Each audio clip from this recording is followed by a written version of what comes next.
Good morning, ladies, and a few gentlemen. Thank you. Thank you for taking time out to come for this special summit on gender equality. And a special thank you to our distinguished speakers who, despite their busy schedules, have made it a point to come here. I am delighted actually to meet Dr. Pratima Murthy, Director of NIMHANS, who's going to be our keynote speaker in the first session. We first met, we were discussing almost 40 years ago. She was, I think, a student. I was a budding journalist, and she was growing beans in her backyard. I don't know why I came to talk to you, but but she had a sparkle about her and a diligence which I recall, and it indicated that she would excel. And here she is again as head of the most prestigious and premier mental institution. So welcome, Pratima, and let's give a very warm round of applause. She is, in fact, I think, a prime example of gender equality and equity that this summit hopes to promote. And by the way, it was strange today because the captain of my flight was a woman pilot. Okay, and I thought that was truly serendipitous. And seated next to me was someone I just said, "What do you do?" And she was a woman, of course. And she said, "I was a drape artist." For a moment, I thought this had something to do with curtains. But it happens that, and then I think all women understand, it means saris. And she's supposed to be a phenomenal expert in this. She talked to me about saris of various states. I didn't know the kind of varieties of saris, how they're tied. And this conversation went on throughout the flight. And she said one of the reasons why Indian women, and I see a lot of Indian women not wearing saris, Pratima, you are, and so is Nalini, is because they feel it's difficult to wear a sari. And she says she's got the world record of tying a sari in 18 seconds. Any of you all can beat this? No? Okay.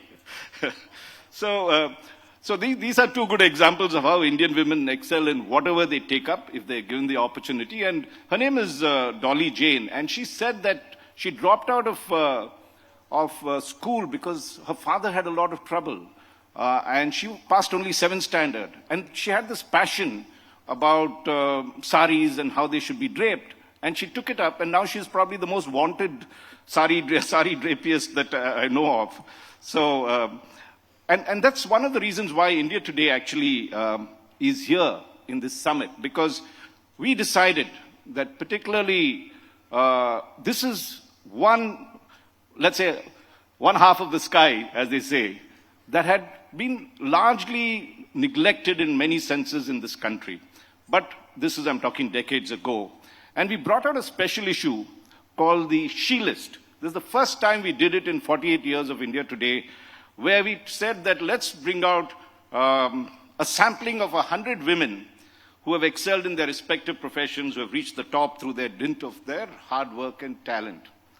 I know there are maybe more than just 100, but over 100,000 and even more such women, but we could only sample them.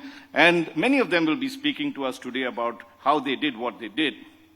The other reason we chose Chennai as the headquarters, or the why we decided to hold the summit here, the Women's Gender Equity Summit, is because Tamil Nadu is truly ahead of the curve when it comes to gender equality. On the flight, I had downloaded the policy document that the Tamil Nadu government headed by Chief Minister M.K. Stalin brought out in 2021, essentially to ensure gender equality and end all kinds of gender discrimination. So I see a lot of young students here. I would suggest that you pick up this document and read it, because it's your rights that you deserve.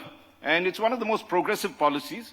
But we hope, it's been only 2021, and we know it takes a decade, maybe a generation to change attitudes that is there. And at least in these 3-4 years, much progress has been made. So just coming quickly to 4 points, I won't keep you. We've already started late, and I apologize for that. Just briefly, 5 areas that if one looks at is key to gender equity or equality, whatever term that you use to define women's rights and why we should involve them in a big way in our development.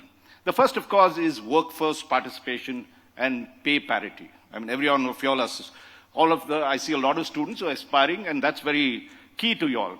If you study, take a look at statistics, the Indian labor force participation for women stands at only 20%, 20 to 26%. It's a bit of a deceptive number, but think about it. 50% women are there, or maybe 49 if you take the gender male-female ratio, and only 20% of that adult population, compared to men, which is almost 88%, are in jobs. Now, if you take major economies like China and United States, 56% of women are part of the workforce in the US. In China, it is 61%.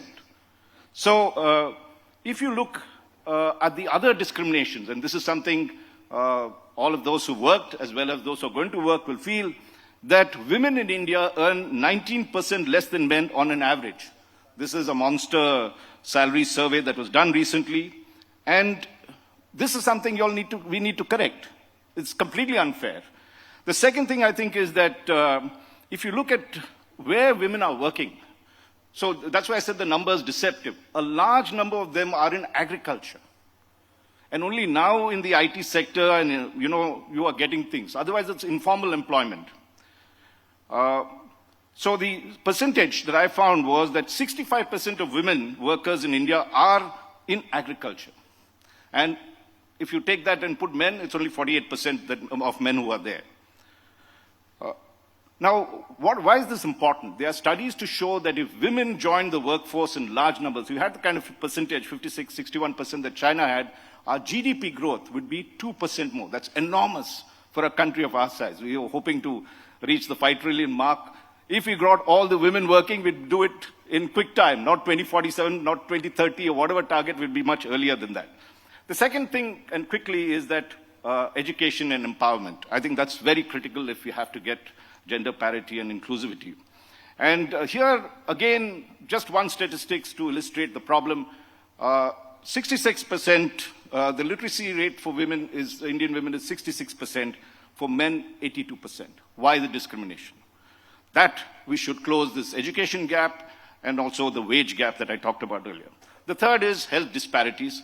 And if you take a look at our maternal mortality, that is mothers who die after birth, it is 113 deaths per 100,000 births, right?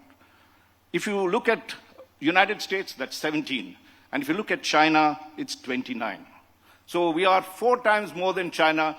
4 times more young women are dying because of childbirth or whatever reasons than in other countries. We need to do something urgently about it. Apart from infant mortality, again, our rates are very high, 28.3 deaths per 1,000 births, whereas United States, 5.4. I'm just giving you China, if you want to make a comparison, 7.6. 2 critical areas where women's health is very important. Tamil Nadu, just a little deviation, made a very important change when it did the midday meal scheme. Everybody scoffed at it. But it did 2 things. One, the children, all the young boys and girls were fed well. So their survival rates went up. 2, they brought pregnant women into the program.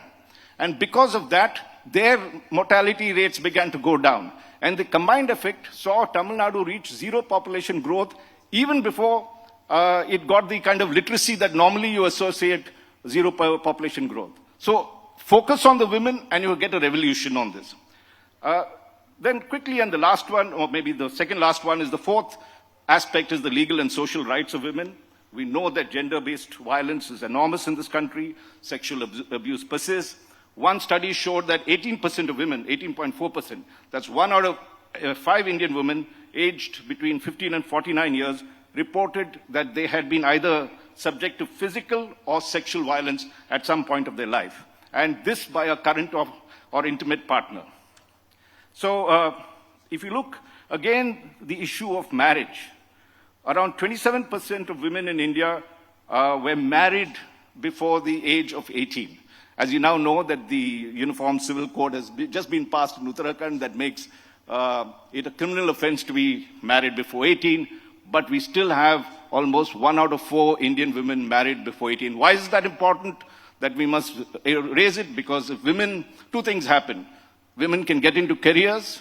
They can also delay childbirth. Otherwise, you have 5, 6 children, which is what was the norm earlier. And you become productive, or women become productive and contribute to the economy and become independent in their own careers. So it's very important that we get into this thing. The fifth, and I'm just racing through, is of course leadership, representation in terms of thing. And there's a huge underrepresentation in leadership positions. You look at boardrooms, they say that only around 15% of board seats in India's largest listed companies are held by women. And if you look at CEOs, only 5% of CEOs in India's top 500 companies are women. This has to change. The good thing that has happened is that women's representation in the 2-tier, 3-tier governance because of the Panchayati Raj Act has really shot up. But when it came to parliament, there's only 14% representation in the last, this is 2019, of women. Prime Minister Modi and his government has just passed the Women's Reservation Act, which reserves 33% of the Lok Sabha seats for women. This is a revolution. Of course, it will happen. It's a delayed revolution because they said it would happen only in 2026 after they do the delimitation and expand the parliament. And then this 33% reservations there. But it's historic and it's a very good start. Women, if they take leadership, as we've seen, one of the big things that happened across rural India, if you'll go, is self-help groups, women self-help groups. They've created a silent revolution. Each of them have become independent earners, winners for their family. They now, in fact, earn as much as their husbands do. And so, therefore, they have demonstrated that if you empower women, they not only change their own lives, but they change the country. With these few words, we look forward to all the speakers that are going to make their presentations and their analysis of how we can improve gender equity, the equitable gender equality, and of course, ensure that we have uniform growth, everything is fair, everything is inclusive. Thank you very much, ladies and gentlemen.